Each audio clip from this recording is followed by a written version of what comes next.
Carla, naibunyag niya ang kanyang sikreto. Ano nga ba ito? No? So, bago natin ipagpatuloy ang ating pag-support today's video, kung bago ka pa lang sa aking channel, please subscribe po, like, and pakit na rin po natin guys ang notification bell upang ma-update po tayo tuwing ako po nag-upload patungkol sa Team Kalingap. And please support po natin ang buong Team Kalingap, lalong-lalo na po kila Kalingap Rap at Kuya Bal. So, ano nga ba itong naibunyag ni Erica o ni Carla? Na talaga naman pong nagulat ang lahat, no? Nagulat ang nakakarami. So, dito po ay, no, hindi akalain ng nakakarami na ito palang si Carla ay may lihim na angking galing sa pagkanta.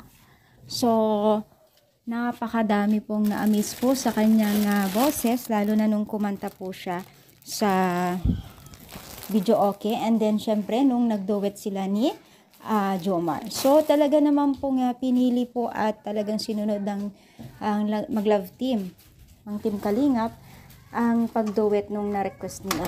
So, marami pong na-amaze po sa boses ni Carla at hindi naman po maipagkakaila na itong si Carla ay magaling talaga kumanta. Lalo't pa man po ay kitang-kita sa mga video kung paano siya bumirit at kumanta.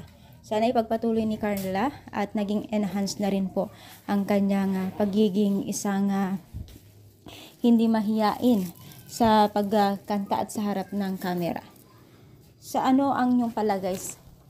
Nagagalingan rin ba kayo kay Carla? I-comment down na po dito sa baba. At syempre, huwag tayong magsawang sumuporta sa Team Kalingap, lalong-lalo na po kila Kalingap Rap na patuloy po na nagsusuporta at tumutulong sa mga kabataan. Thank you so much and God bless.